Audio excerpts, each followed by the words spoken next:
Hi, welcome to the New Joy of Jell-O project. I'm Tara, and I'm trying to squeeze in at least one more video before everything goes to hell. But we're still cranking out the Jell-O here at Freak Mountain, so let's get to it. So today we have Garden Souffle Salad, which is regrettably kind of similar to the jellied fresh vegetable salad we did last time. This is another savory Bavarian. The ingredients are, I used lime Jell-O. You can use lemon or lime, but I'm getting a little tired of lemon. So the base is lime Jell-O with a little bit of mayonnaise, some pepper, and lemon juice. Inside of it, there's a lot of vegetables. There's radishes, green peppers, celery, carrot, watercress, which is kind of an odd ingredient. I'm a little surprised that we actually found it in our local supermarket, but there you go. Watercress. I don't know. So the way I did this is I kind of eyeballed it on the vegetables. I feel like the amount of vegetables that are called for in the recipes is a little bit small. I feel like these Jell-O salads are better if you have more of the solid ingredients in them. So I started with what the recipe calls for, 1/3 of a cup of all of the vegetables except for the green pepper, which is weirdly just 2 tablespoons diced. Started with that amount and just kind of went over a little bit. So as you can see, the salad is pretty chunky, which is the way I like it. So we'll see how this goes. So today I am pairing this with a gin and tonic. Cheers. This is both in solidarity with our friends in the UK who are having a really pretty awful time right now. My heart goes out to you guys. And also, gin and tonic reminds me of my Auntie Kathy, who for some reason I've been thinking of lately. The gin and tonic was part of Auntie Kathy's sort of summer accessories set. She pretty much was sipping on one constantly, as I recall. Although this is not quite authentic as far as, you know, 70s nostalgia, because my Aunt Kathy would have used Schweppes tonic water and, you know, probably Beefeater gin, I don't know. Since this is 2016 in Cambridge, Massachusetts, I have a, what is it called? Half Moon Orchard gin. That's pretty fancy. And Tomer's tonic syrup and seltzer water made with our SodaStream seltzer maker. So pretty fancy dancy, but still, you know, it does the job. Now on to the tasting. I have a feeling that I'm going to be a little bit biased in this because, one, I have been spending a lot of time on the internets for some reason looking at pictures of all kinds of appalling recipes. I've been having a lot of fun following the Twitter feed of 70s Dinner Party, which is an English woman who is posting a lot of pictures and recipes sort of along these same lines, only worse.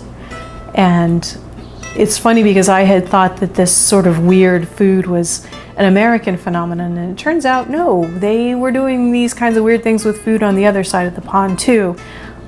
I feel like I've gotten kind of ignored to it all. You know, really the Jell-O recipes that I'm making just aren't that weird compared to some of the stuff that people are posting. And the other thing is, I just got home from the gym a little while ago and I am hungry. I am hungry. So here we go.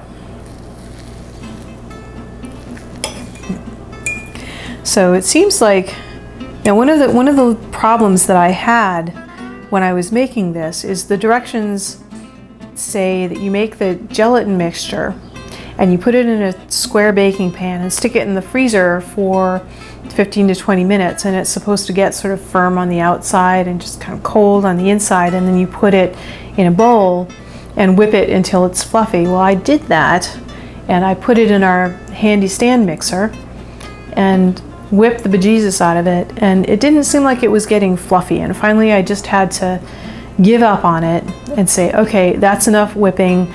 I'm tired of listening to the mixer. I'm just gonna add the vegetables.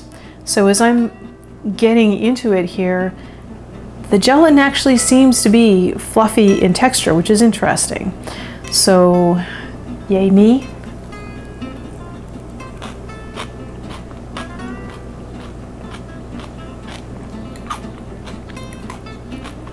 Wow.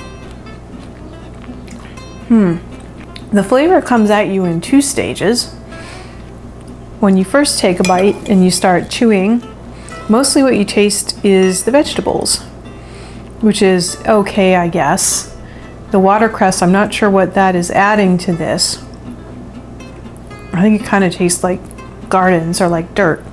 So, okay, watercress. And then the sweetness comes at you. It's very weird. It is too sweet. It is too sweet. So I added, you know, the maximum amount of lemon juice called for, and I added extra pepper to this in the hopes of, you know, sort of disguising the sweetness of the Jell-O and adding more of a savory flavor to it. And that doesn't seem to have done the job at all. I think maybe using the lime Jell-O in this was a mistake.